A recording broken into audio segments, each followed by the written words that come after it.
You're watching West Hartford Community Television. You're watching West Hartford Community Television.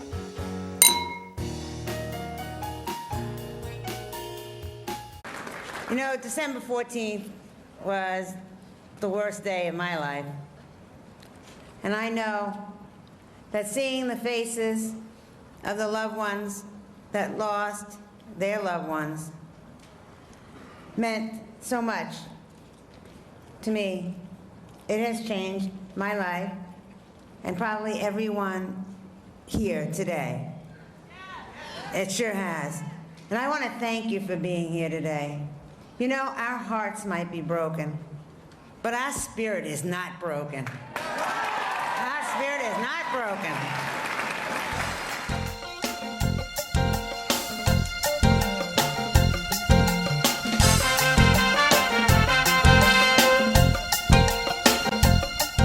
Hello and welcome to Shalom, Hartford. Nancy Wyman was brought up and raised as a nice Jewish girl in Brooklyn, New York. Her first job, a radiology technician. Today, she is the Lieutenant Governor of Connecticut. How does that happen?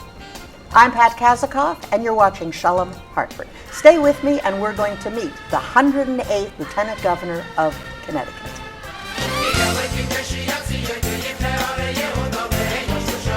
So you heard the introduction. So how does that happen? How do you go from radiology technician to Lieutenant Governor? You know, I didn't know how it was going to happen. It was not in my forecast.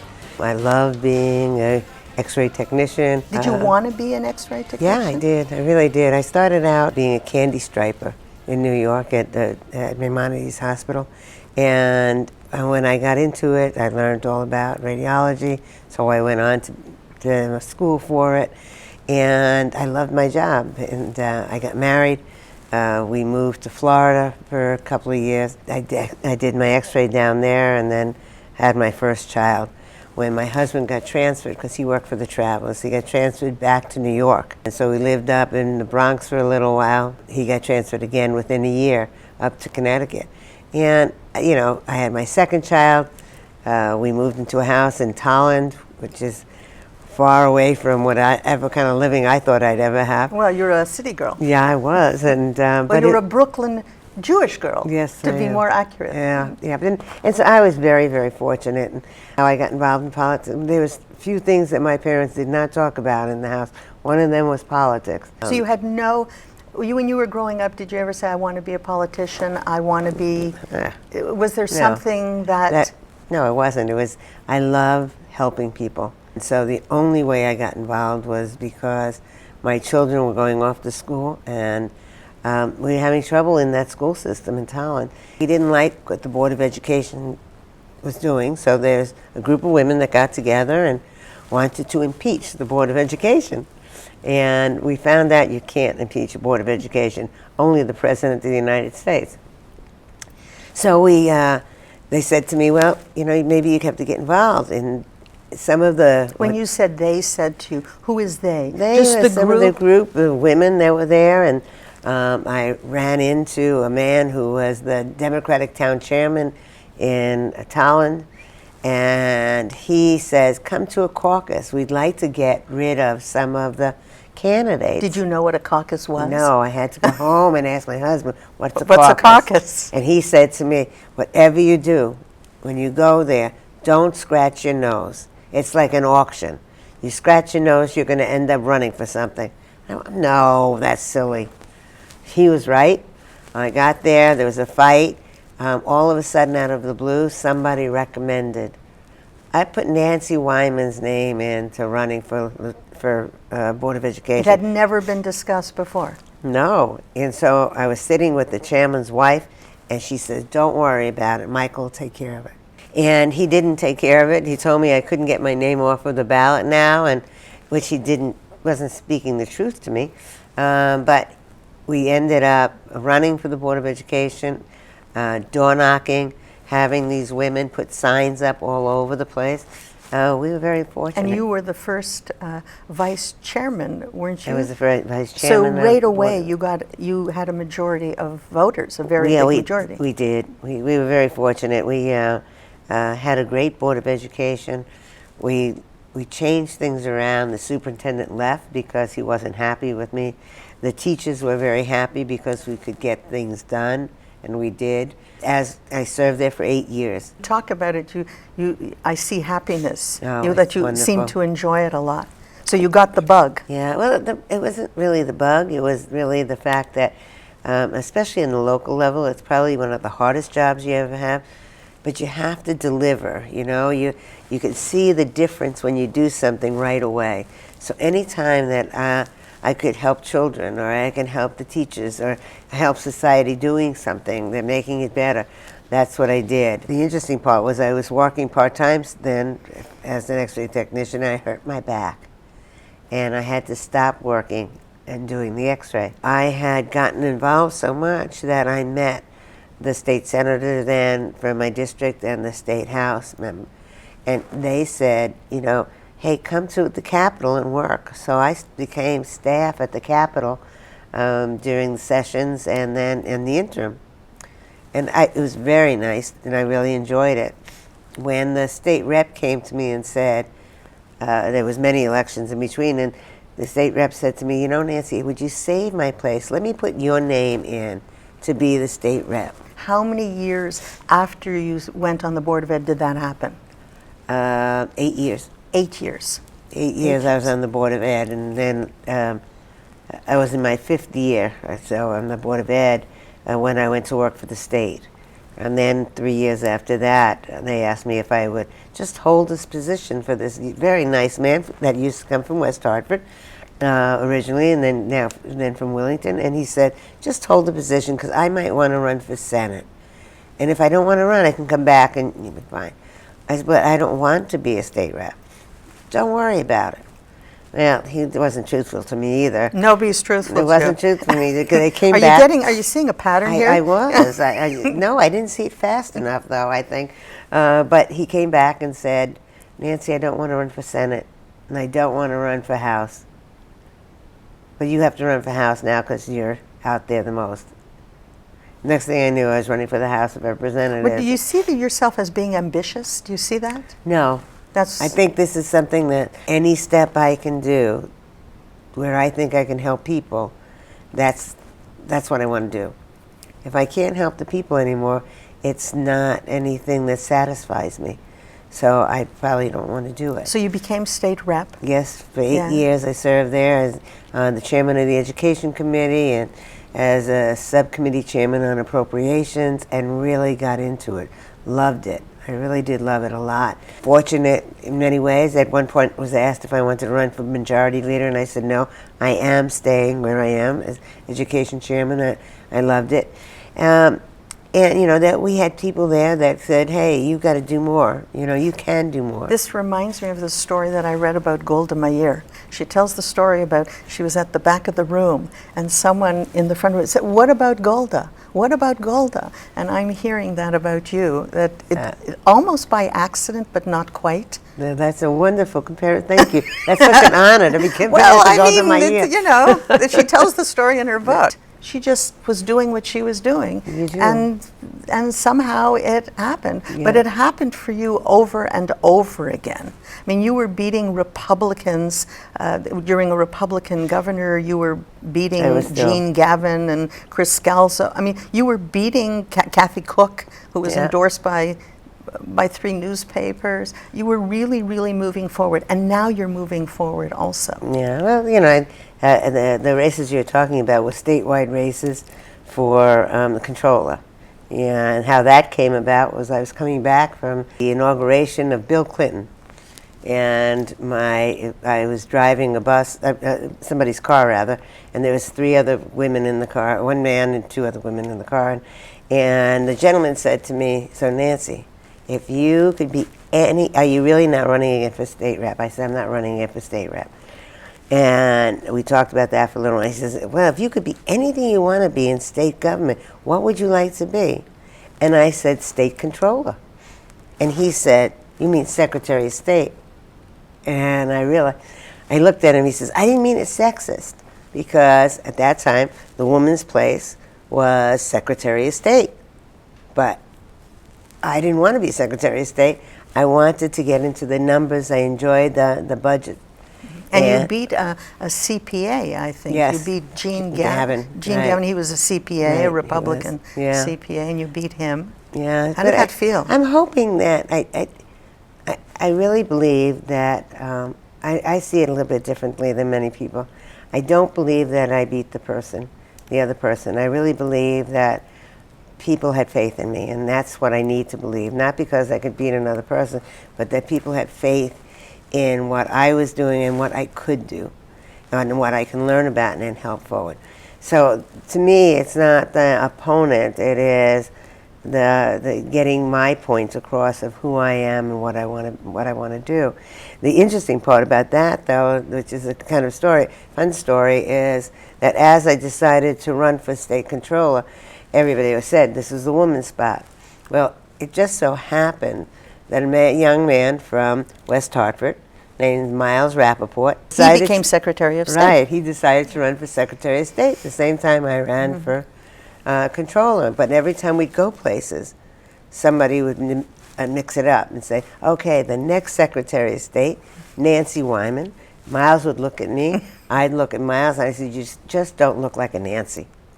So I'd get up and say, hi, I am Nancy Wyman, and I'm running for state controller. Miles Rappaport is running for Secretary of State. And the difference you can tell us between the two of us, if you remember, my voice is deeper than his, and he has sexier legs. And you have high heels. Yeah, well, if you're looking that much. we tried to say that, in a woman's, supposedly the woman's spot, Miles was going to do that.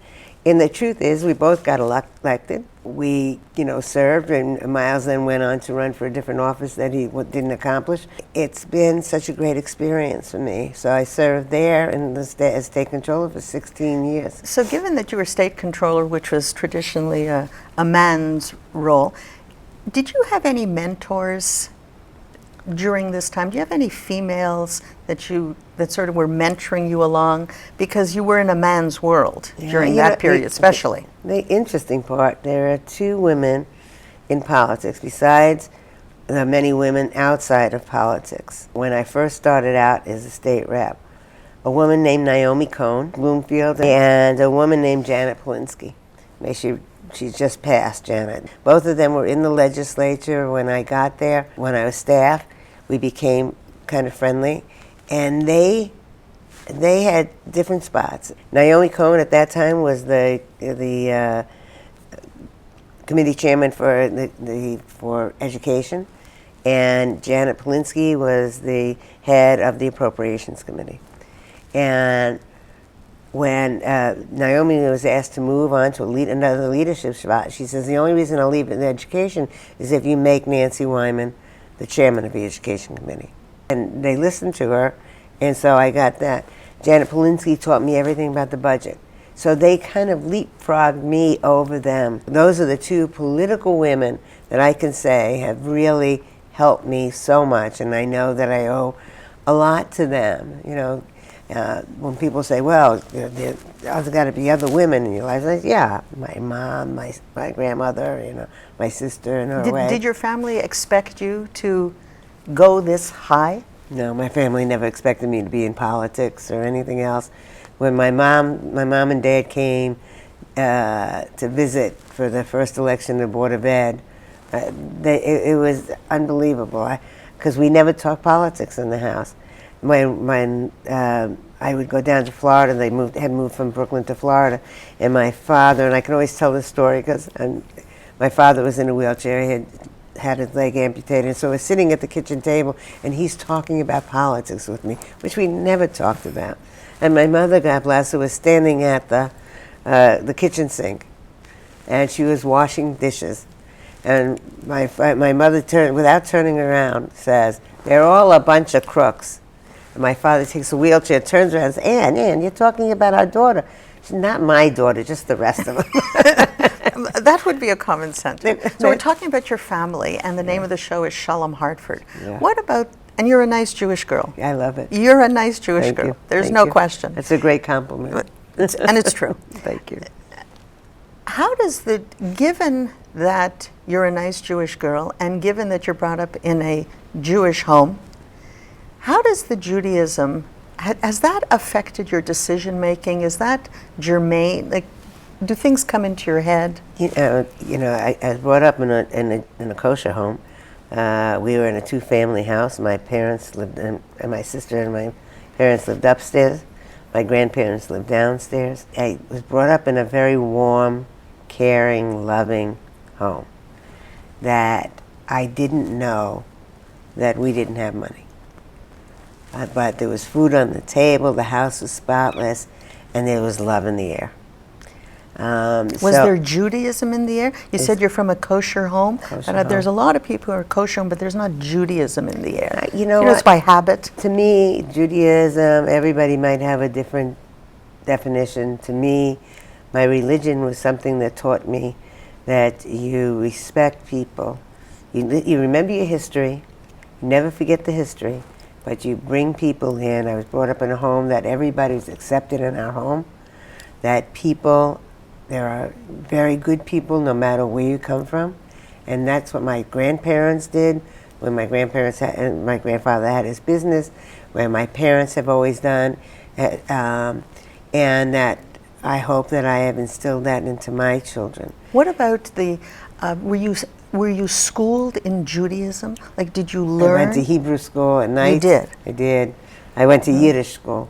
At nights. My sister went on to Hebrew high school. We would go to synagogue on the high holy days. We couldn't sit with my grandfather or my father. Given that there's a separation between church and state, at one point you were instrumental in having Rebbe Schneerson's Yahrzeit celebrated at the state capitol. Talk about the narrative that brought you there. I believe that there is a separation. But I believe that we recognize people of all, that the state capital is for all people, no matter what your religion, the color of your skin, or even your opinions are on different things. People should, this is their building. And the honor of recognizing Rabbi Schneerson was a big honor. The people that knew him and loved him were, wanted it at a place in our state that is a symbol of freedom, in my opinion. Did you know Rebbe Schneerson? No, You're from Brooklyn. I did not know Rebbe Had you Schneerson. heard of him? I had heard of him, but I did not know him. It was, I've been out of Brooklyn a long time, and he was in Brooklyn a long time. Yeah, right. And my accent might be Brooklyn still, but no, I've been out of there a long time. And when the rabbis came to me and asked, and I said, absolutely. We have recognized priests in the capital. We're lucky we have, certain priests that are do our opening prayers, and we have Rabbi Lazowski doing opening prayers.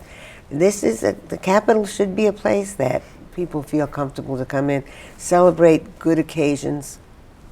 So basically, your narrative for celebrating the Yahrzeit of Rebbe Schneerson is that he was a great human being, who happened to be Jewish. Yep, and that's the way it should be. That our religion, whichever religion, is mostly inside people. So, you talk very warmly and strongly about your family background, about coming from a family of love, and also coming from a modest family, and you also had Jewish training, for want of a better word. Of all those things, what was the most, what affected you the most? People see the world through a certain lens, depending on something that happened in their life or something that really touched them. What's the lens of Nancy Wyman? Family. Family. Family. Family comes first. You can't do anything. You can't do a job well. You can't succeed if your family doesn't come first. I saw it in my grandparents, my parents, my aunts, my uncles, cousins. Family is number one. I see it with my husband and our children. Our family is number one. The only way that you can go ahead, in my opinion, is having support and love.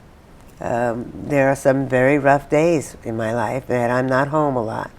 Of course, my husband and I kid, that's why the marriage lasted so long. But that's why the family worked. That's right. But it's to me, it's family. It's a family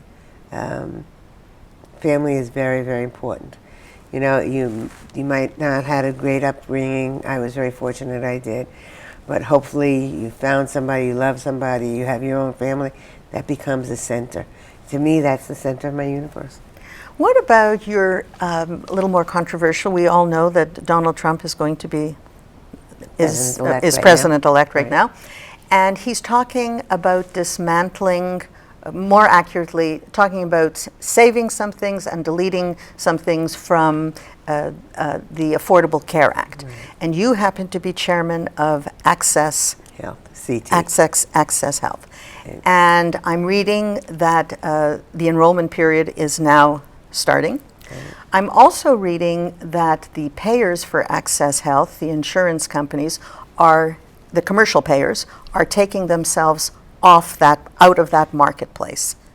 Let me just say this. What's happening? That the ones that are going off of the marketplace, we had one company that was a big company, but only took a very, very small part on Access Health, and that was United Healthcare that they pulled out. There was another company that was really testing the waters, and they financially couldn't stay afloat, and the insurance department made them stop. Our two big carriers are still there, and they're great carriers, Connecticut and Anthem. What I'm hearing is that the reason why the commercial payers are leaving is because the financial model doesn't make sense. I'm also hearing that the doctors don't want to be part of it because the financial model doesn't We have not had that problem. We've been very fortunate. We've had great leaders in Access Health. We have been recognized countrywide that our exchange is one of the best. We have not seen doctors pulling out. In fact, we have incorporated more doctors in programs with us. We have been using, for many things in healthcare right now, using a wide market of people that are involved in different parts, the doctors, the hospitals, the private providers. You know, we're trying to bring them into a group. So you have a lot of confidence in Access Health? I have a lot of confidence in our Access Health. In your Access, in Connecticut Access Health. And I do believe that people should be coming in and signing up, and we're seeing people coming in and signing up. President-elect Trump's ideas it seems to still be waffling on this, and hopefully it waffles a little bit more. Are there some fixes that might have to be? Absolutely. Hopefully he will not come in with an eraser, come in and just talk about really what's good and what isn't good, and how can the federal government come in and help out a little bit. From your perspective, what is good about Access Health? What is the best part of it? Well, you know, when you looked at the affordability of a policy is probably the best, but when you look at what has come into that law, so that you as a woman will not have to pay, or children, or have to pay more than a man pays to go to a doctor. Before, they always said, well, you could have children, so you're going to have to charge more for your insurance. That before, if God forbid you had a pre-existing condition, they didn't have to take you. Now you have to be taken, even if you have a pre-existing condition. The third part is the affordability. As people talk about that the numbers have gone up, the truth is that the people from the federal government have come in and balance that out so that there is refunds on that, so that they're not paying a lot. Right now, since Access Health was started, 800,000 people in this state alone have been touched by it. Many of them have been because we've expanded Medicaid. How many people in the state of Connecticut? 3.5 million. So about 25%. That's a lot of people. We dropped our unemployment in half. We were over at well over 9%, and we're probably down to about 4% now of uninsured. And we just need to, I mean, these people will be having a lot of problems. You know, there's some other issues that are being discussed in Washington that a little bit scare us. He's talking about block grants, which means that a certain amount of money coming in for all of Medicaid, rather than the reimbursements. Let me get back a little bit to Sure. Connecticut. I want to That's go back what it was. So right now you are chairman of the Senate. Am I correct? I will. Yes, I Yes, am. you will be. You will be. Well, I'm There's not, no, I'm what they call the Senate, the president of the Senate. You're president of the the Senate. Senate. There's 18 Democrats. There's 18 Republicans, which means that Nancy Wyman can cast the deciding vote. Yes, that's true. How does that feel? People say, "Oh, you're so powerful." No, you're not. Well, that was my original question. I was going to ask. It's not. Do you feel powerful? No, absolutely not. Most people don't understand that well over 90% of the votes that are taken in the Senate are bipartisan, so you don't have to worry about that. Twice in my 7 years, I've ever had to break a tie. Basically, people do work together. The Democrats and the Republicans do have to work together and should be working together. Well, I really believe that we're going to be fine on this, and that's not putting a crown on my head. I've always been president of the Senate, and I've always had the ability to work with both sides of the aisle, and I'm looking forward to doing that again. We've been talking to Nancy Wyman, Lieutenant Governor Nancy Wyman, and Nancy Wyman sees the world through a family lens. It's an important lens to see the world through. Thank you very much.